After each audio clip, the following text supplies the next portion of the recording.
Assalamualaikum warahmatullahi wabarakatuh. Hadirin sekalian, mari kita awali pertemuan kita kali ini dengan sama-sama membaca basmalah. Bismillahirrahmanirrahim. Pertemuan kita kali ini adalah lanjutan dari pertemuan kita yang pertama yang sudah kita lakukan pada minggu lalu, di mana minggu lalu itu kita membahas tentang iman kepada kitab-kitab Allah, kitab Taurat yang diturunkan kepada Nabi Musa, kitab Injil yang diturunkan kepada Nabi Isa, kitab Zabur yang diturunkan kepada Nabi Daud, dan kitab Al-Quran yang diturunkan kepada Rasulullah Muhammad Sallallahu Alaihi Wasallam. Pada hari ini, topik atau tema yang kita akan bahas adalah bab 2 tentang berani hidup jujur. Kompetensi dasarnya setidaknya ada 3 yang saya cantumkan di sini. Kalian nanti setelah mengikuti materi ini meyakini bahwa Islam itu mengharuskan umatnya untuk memiliki sifat syaja'ah, berani membela kebenaran dalam mewujudkan kejujuran. Yang kedua, menunjukkan sifat syaja'ah, berani membela kebenaran dalam mewujudkan kejujuran. Yang ketiga, menganalisis makna syaja'ah, berani membela kebenaran dalam kehidupan sehari-hari. Ini 3 KD yang nanti kita akan elaborasi pada bab ini. Peta konsepnya seperti apa? Secara umum peta konsep ini: berani hidup jujur, pentingnya berani, pentingnya jujur, keutamaan berani, keutamaan jujur. Setidaknya ini jadi peta konsep, nanti tahapan-tahapan yang akan kita bahas kurang lebih pada bab ini. Tujuan pembelajaran setelah mengikuti proses pembelajaran ini, kalian itu diharapkan ya outputnya pada akhirnya kalian meyakini bahwa Islam itu mengharuskan umatnya untuk memiliki sifat syaja'ah, berani membela kebenaran dalam mewujudkan kejujuran. Yang kedua, menunjukkan sikap syaja'ah. Kalian itu bisa menunjukkan sikap syaja'ah, berani membela kebenaran dalam mewujudkan kejujuran. Yang ketiga, memahami dalil-dalil tentang syaja'ah, berani membela kebenaran. Yang keempat, menganalisis makna hikmah dan manfaat dari sifat syaja'ah. Yang kelima, menganalisis makna syaja'ah, berani membela kebenaran. Keenam, menganalisis ciri-ciri orang yang memiliki sifat syaja'ah. Sebelum kita mulai pembelajaran kita, saya minta kalian untuk memperhatikan hal-hal berikut ini. Saya ulangi lagi. Pertama, doa sebelum kita belajar. Itu sudah kita lakukan tadi. Yang kedua, siapkan buku catatan kalian. Buku catatan kalian itu yang minggu lalu itu digunakan untuk mencatat ringkasan materi atau catatan yang penting dari penjelasan saya, itu diambil kembali. Kemudian yang terakhir itu adalah catat yang penting dari apa yang saya jelaskan pada bab ini. Ada sekalian, sebelum kita bahas materi yang nanti kita bahas, ini realitas di tengah masyarakat kita di mana hilangnya perilaku jujur. Perlahan perilaku jujur ini mulai hilang di setiap sendi kehidupan masyarakat. Misalnya yang sering terlihat di sini, di pasar. Di pasar ini praktek-praktek kecurangan atau praktek-praktek kejujuran itu sering kita temui. Misalnya pedagang-pedagang yang curang memainkan timbangan. Beli beras 3 kilo, ternyata diukur dengan timbangan mereka itu adalah 3 kilo. Setelah pembeli ini mengukur kembali, menimbang kembali di rumah dengan timbangan yang dimiliki oleh pembeli, ternyata beras itu tidak sampai 3 kilo, hanya 2 kilo lebih. Ini realita yang tidak bisa dipungkiri, di mana kecurangan-kecurangan oleh mereka yang ingin mengambil keuntungan di setiap pasar-pasar yang kita miliki itu saat ini sangat tampak. Hilang itu di pasar itu, kejujuran itu perlahan itu mulai hilang. Saking karena banyaknya orang tidak jujur, banyaknya orang-orang yang memanipulasi, banyaknya orang-orang yang mengatasnamakan rakyat, pejabat-pejabat yang mengatasnamakan rakyat, tapi mereka menjual rakyat. Sehingga dibentuklah lembaga Komisi Pemberantasan Korupsi. Lembaga ini sampai saat ini masih eksis. Slogannya apa? Berani, jujur, hebat. Nah, ini lembaga ini dalam rangka untuk menegakkan kejujuran ini sebenarnya, agar orang-orang yang yang sering menipu atau korupsi itu bisa dikendalikan. Kemudian juga para hakim, hakim kita, jaksa kita ini saat ini, ya Allah, banyak sekali kasus-kasus yang sebenarnya adalah salah tapi itu dibenarkan, atau sebenarnya benar tapi itu disalahkan. Ini realitas di mana hilangnya perilaku jujur di tengah-tengah kita hari ini. Itu sebagai opening saja. Ada sekali, apa itu pengertian syaja'ah atau keberanian? Syaja'ah secara etimologi itu adalah kebenaran, syaja'ah. Menurut Imam Al-Ghazali, syaja'ah itu adalah ketaatan, kekuatan emosi terhadap akal pada saat nekat atau menahan diri. Orang yang memiliki sifat syaja'ah itu disebut dengan asy-syuja'. Dia dikategorikan pemberani. Lawan daripada syaja'ah ini apa? Jubun atau jabana. Yang berarti lemah hati, pendiriannya kurang kuat. Bisa juga diartikan adalah jubun atau jabanah ini adalah takut. Orang yang memiliki sifat jabanah itu disebut dengan jaban.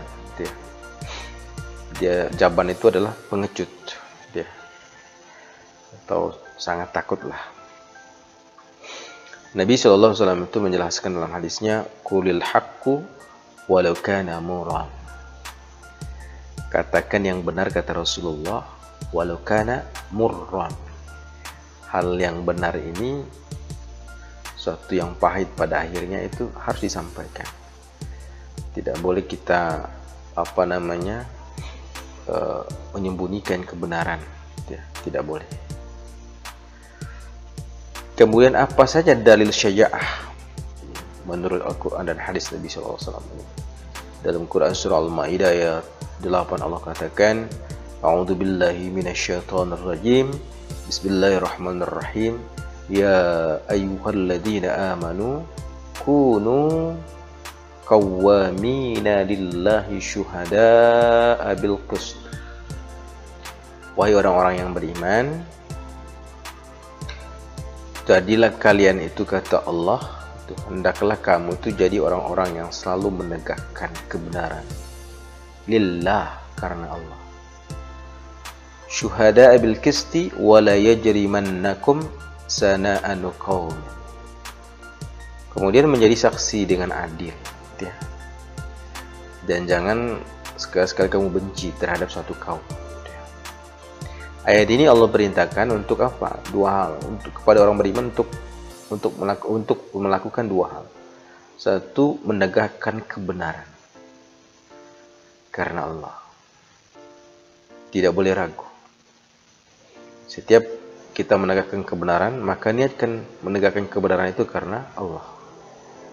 Yang kedua, syuhada'i bil qisti wa la yajrimannakum. Menjadi saksi yang adil. Menjadi saksi yang adil. Syuhada bil qist, menjadi saksi yang adil. Banyak sekarang itu saksi-saksi yang dibuat. Pernyataannya itu sebenarnya salah, tapi dibuat menjadi benar. Ini saksi yang tidak adil. perkara saksi yang tidak adil ini berat hukumannya nanti di hadapan Allah. Wala yajrimannakum sana'anu qaumin. Penyebabnya kenapa mereka tidak bisa adil? Karena benci. Mereka benci terhadap lawan politiknya mereka atau lawan masalah yang mereka hadapi. Itu mereka benci. Karena penyebab benci sehingga mereka tidak bisa berlaku adil. Ini sangat berat nanti hukuman di hadapan Allah. Kata Allah, ala alla ta'dilu, berlaku adillah kata Allah. Ya'dilu huwa aqrabu littaqwa. Sungguhnya orang yang berlaku adil itu akan lebih dekat kepada ketakwaan. Ya'dilu huwa aqrabu littaqwa. Aqrab. Ini ismun tafdil dari kata qarraba, yuqarribu. Aqrab, lebih dekat. Orang yang adil itu Allah merintahkan adil, maka perilaku adil ini akan mendekatkan dirinya kepada ketakwaan kepada Allah Subhanahu wa taala. Ini yang pertama, Quran surah Al-Maidah ayat 8.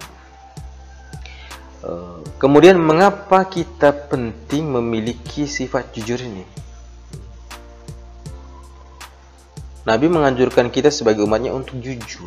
Kejujuran itu akhlak mulia yang mengarahkan pemiliknya kepada kewajiban, sebagaimana dijelaskan Nabi sallallahu alaihi wasallam.